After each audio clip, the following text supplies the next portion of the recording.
Let me ask you a question. If love is supposed to protect us, why is it slowly making us sick? If care is meant to heal, why are so many Indians getting lifestyle diseases younger than ever before? Well, today we're going to get into it. We're tackling one of the most deeply held beliefs in Indian culture, and maybe one of the most dangerous, the idea that ghar ka khana, home-cooked food, is automatically healthy. Okay, I want you to really let this sink in for a second. If you've ever looked in the mirror and felt that pang of guilt, that frustration, please just hang on to this thought. This isn't about willpower. It's not about being lazy. This is about programming, and we're about to unpack exactly how that programming works. You see, in India, we don't just eat for fuel. We eat for everything else, right? We eat for connection, for celebration, for comfort. Food is literally the language of love. But here's the thing. It's a language that our bodies, well, they don't always interpret the way we intend. Just think about your own life for a moment. You come home from school, you're tired, eat. You're feeling sad, eat. You pass a huge exam, eat. You fail an exam, eat. From the time we're kids, our brains get hardwired to connect eating with care. So we learn to eat whenever we feel something, not just when we're actually hungry. This isn't a personal flaw, it's deep, deep cultural conditioning. You know the scene. A chubby kid is seen as a sign of a happy home, a well-loved child. We call them healthy. But healthy by what standard?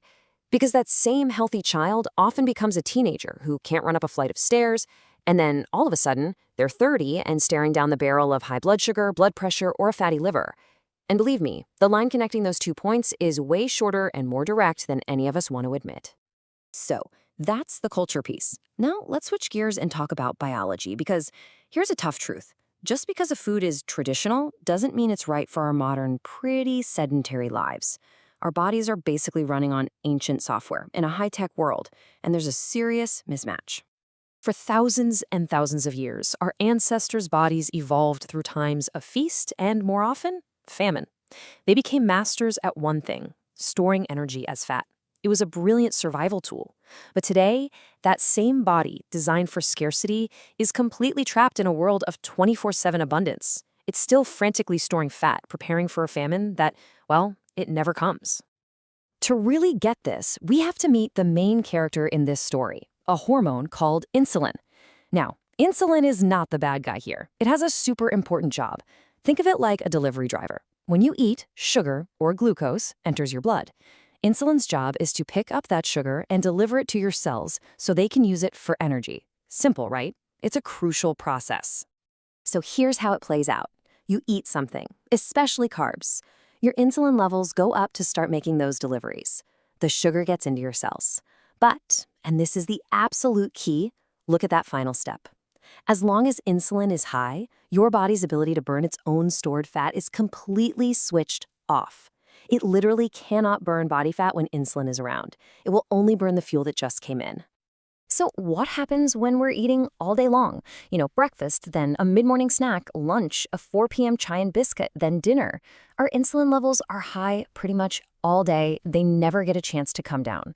This means our body never gets the signal to switch over and start using its stored fat for energy. Eventually, our cells get so tired of insulin knocking on the door that they just start ignoring it. That's a condition called insulin resistance, and my friends, that is the root cause of so much of what we're seeing: belly fat, PCOS, and type 2 diabetes. Okay, so how does this whole insulin mess actually show up on our plates? Let's take a closer look at the great Indian diet myth, the whole ghar ka khana thing.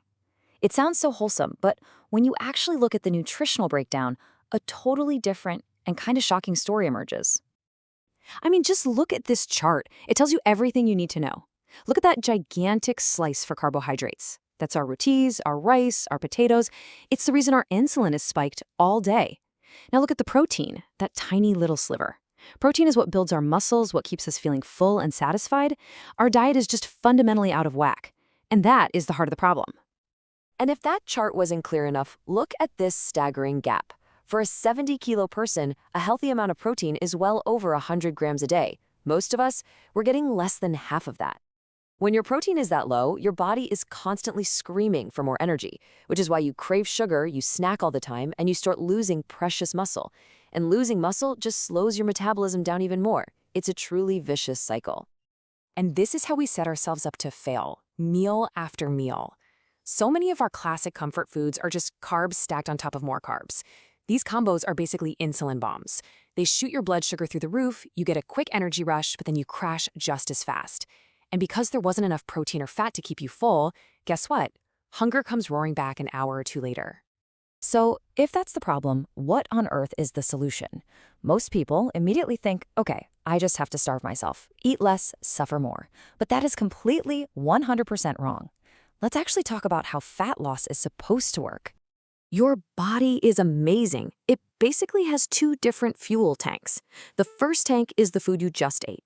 The second tank is your stored body fat. The absolute most important thing to understand is that your body can only draw fuel from one tank at a time.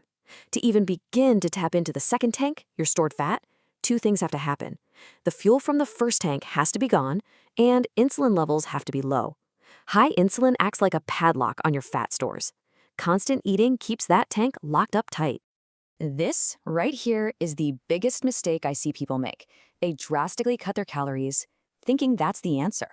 But when you starve your body, it doesn't just calmly start burning fat. No way. It panics. It thinks a famine has hit, and it goes into survival mode. And when your body panics, it does the exact opposite of what you want. First, it slows down your metabolism to conserve energy. Then, it clings to its life-saving body fat for dear life. And worst of all, it starts burning your precious muscle for energy instead. The result? Sure, the number on the scale might go down, but you become what we call skinny fat. You look thin in clothes, but you have belly fat, you feel weak, you're tired, and you're always cold. Okay, so how do we do this the right way? The answer is not another crash diet. It's about having a system. It's about sending your body the right signals so it feels safe enough to finally let go of that stored fat. Now look, fat loss does require a calorie deficit. That's just physics. But the secret is in how you create it. It has to be a mild deficit, just a gentle nudge, maybe 300 to 500 calories, less than what your body needs to maintain its current weight. You're not shocking the system. You're just gently whispering to your body, hey, everything's cool, we have plenty of food, it's safe to start using up some of these extra reserves we've stored. And here it is, the whole system, in 4 simple steps. 1. Figure out your maintenance calories. You can find calculators for this all over the internet. 2. Create that small, gentle deficit we just talked about. But step 3 is the absolute game changer. You prioritize your protein goal. Before you even think about how many rotis or how much rice, you make sure you're hitting your protein target. This is what will keep you full, protect your muscle, and keep your metabolism fired up. And then, and only then, you fill in the rest of your calories with carbs and fats. This completely flips the traditional Indian diet on its head. Protein comes first, always. Now, I know this part can feel a little daunting, but it is non-negotiable, at least when you're starting out. You have to stop guessing. We are all masters at underestimating, right? We think, oh, that was just 1 spoon of oil or just 2 small rotis. Measuring your food, even just for a few weeks, is like turning the lights on in a dark room. It's not about being obsessive. It's about getting educated. It gives you the real data you need to finally take back control. And this brings us right back to where we started. This isn't about fighting your body. It's not about rejecting your culture or your family's love. It's about working with your body's biology and simply upgrading the way we express that love and care. The love itself doesn't need to change, but how we show it has to evolve. Real love, in today's world, isn't just about making sure a child's stomach is full in the moment. It's about teaching them how to listen to their body. It's about prioritizing their long-term health over short-term satisfaction. It's about giving them the incredible gift of a strong, energetic, and healthy body for the rest of their lives. Your body isn't broken. It has been doing exactly what it was told to do. It stored fat because it was receiving constant signals of stress and abundance. But here's the most powerful part of this whole thing. You are in control of the signals. You can change the message. Now that you understand the language your body speaks, you can start sending it new messages, messages of safety, of strength, of nourishment. So the only question left is, what new signals are you going to send?